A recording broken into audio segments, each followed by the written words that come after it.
What's up, world? Welcome back to the video blog. This is episode number 3, how to begin a workout program. This is such a fascinating topic to me. The reason being is because we all have to start somewhere with a single step, with one step. And it seems that when we make that first step, it becomes easier for us to take a second step, and then third step, fourth step, and so on and so forth. We become more motivated as we capitalize on marginal successes, and that's just the way it goes. So my first question would be,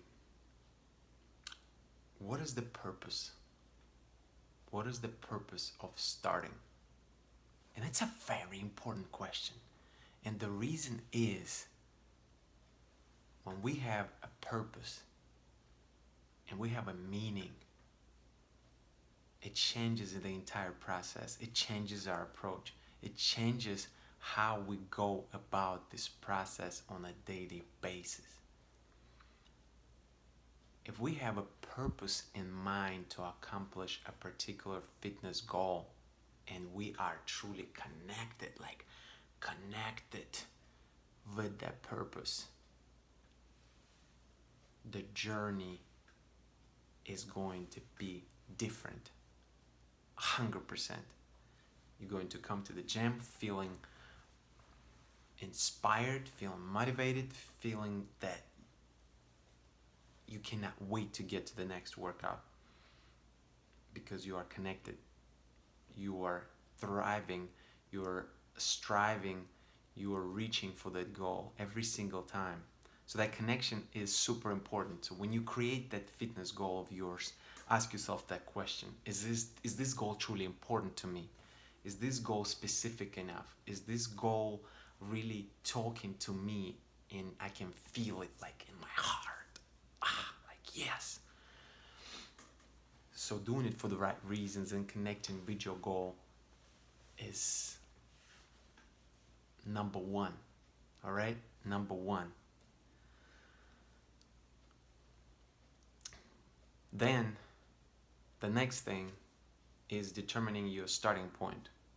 So determining your starting point is also super important because we see people with New Year resolutions all the time. They're super enthused to come to the gym, to start working out, in the beginning of the year, and then in 2 weeks, out. I've had enough. It's not for me. It's not important enough. I'm good. I'm good. I'm good. Establishing your starting point will mitigate that. It will help you to understand what is the proper place for you to start and to ensure you can continue on with the process successfully. So let's talk some details. Let's look at some examples. If you are someone who hasn't been exercising for 2 years or perhaps never been exercising, we need to make that starting point very manageable. We need to set you up for success. What that means is that the first 2 or 3 weeks are not going to feel hard. They shouldn't feel hard. In your case, the reason being is because we are prepping your body. We are prepping your body and your mind for the future. We're not just throwing you in the den with the wolves and hope you can survive and just crawl out of there. We are walking you through the park by holding your hand. And when I say we, you should be doing that to yourself. Or fitness professional that you're working with. Whatever the case may be, you get the point. The point is you need to make it manageable. You need to take the first 2 to 4 weeks, 2 to 3 weeks, somewhere around that time to where you can feel like you are succeeding, all right? On the other hand, if you've been exercising, if you experience lifter or experience athlete, then this could be different. Maybe you will come in and maybe you will jump right in and you go at 60% or 70% of what you could do, right? So maybe you're going to feel a little bit of heat right away because you have a higher ceiling. You have greater work capacity to begin with. So therefore, your starting point will differ, right? And this is the biggest reason why I don't do cookie cutter programs. I can't stand one fit all size type of programs and prescriptions, because there is no such a thing. Each person is different. Each person's experience is different. Each person's abilities are different, and we shouldn't be treating one program as if it's applicable for everyone. There's no such a thing. So get it out of your head, okay? So we talked about starting point, and obviously that's super important. And then next, you have to figure out what the modality of training is going to be. When I say modality of training, how exactly you're going to train? Well, it's going to come back to your goal, what the goal is exactly. If the goal is running 5K, you're going to have to run a whole lot. If the goal is lifting heavy weights and being able to lift maybe 350 pounds on a deadlift, hypothetically speaking, right? Whatever the goal may be, then you're going to have to lift heavy weights consistently, periodically, right? If your goal is just to be fit, it's open like this, it doesn't involve a specific modality of training, then the world is your oyster, right? You can do a lot of different things in this case.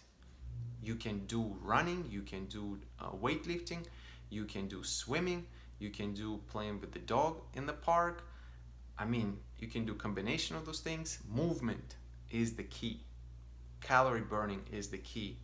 Getting fit is the key. And there are a lot of different ways to do that. So modality of training will highly, highly depend on your goal. That's why I said determining the goal first. It's so, so important. I don't know why I'm whispering. I should be screaming that. That's why determining your goal is so important. It's extremely important. So that way you know exactly which way to take your program and how to approach it. Next, listening to your body. That's something that I don't hear people talk enough at all. Listening to your body, because case in point, I just got a question from my friend. When should I do cardio? In the morning or in the evening? Well, to be honest with you, I would ask you a question back. When would you like to do your cardio? Without knowing more information about you as my client, I'm unable to answer that question exactly, because I need to know your habits. I need to know your physiological responses to training. I need to know your preferences, and so on and so forth. So my question would be, when are you most energized to do cardio? Is it early morning? Is it closer to the afternoon, lunchtime? Is it in the afternoon? Is it more in the evening? When is it? When do you feel more energy, and when are you most prepared physically and mentally, and maybe even emotionally, right? We need to start practicing this holistic approach. So all these things would be at play here. One thing I will say is that there's certain research, I think, in concepts or suggestions rather, that I've seen in the past, where training closely to your bedtime isn't preferred. So this is one thing that I certainly would pay attention to. So starting maybe with at least 2 to 3 hours away from your bedtime maybe would be a good suggestion that I feel comfortable giving. But even then, it's still going to come down to you really implementing and practicing what I call intuitive approach, really listening to your body.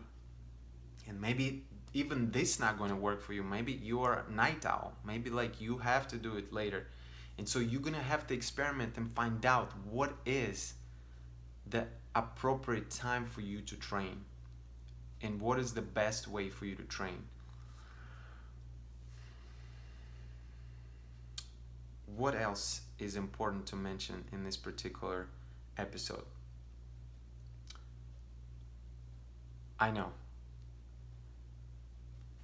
Last thing that we absolutely must remember is action and adaptability. As we were talking about, the very first step in your fitness journey. It is so important to continue on and stay on track in your fitness journey. Remember that you can always adapt. If things don't work out, if the program just doesn't seem right for you, you can adapt, you can change things, you can tweak things. But quitting and stopping, moving, working out altogether is not a good solution.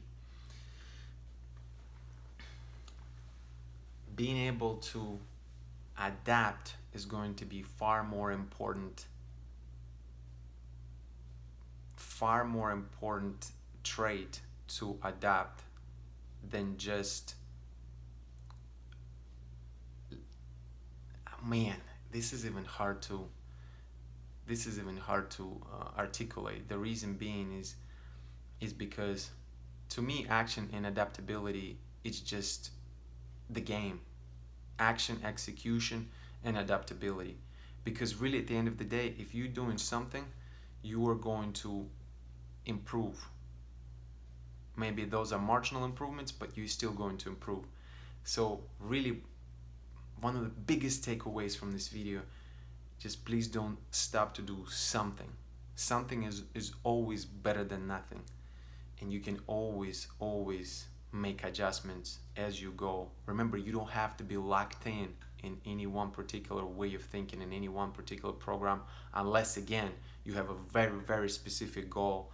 Then you at that point, coming back to a previous point, if you have to lift 350 pounds on deadlift, then you're gonna have to figure out how to make adjustments within your particular program and tweak your particular program. Maybe the order of exercises, maybe the intensity, maybe the exercise selection, things of this nature. But even then, you still can make adaptations and you can pivot. So remember, no matter what it is, you have the power of being able to adapt and grow. The most important thing is to stick with it, because health and well-being is an infinite game. It does not stop. We have to move around. We have to continue to work out, continue to be active, continue to exercise in order for us to be healthy for the rest of our life.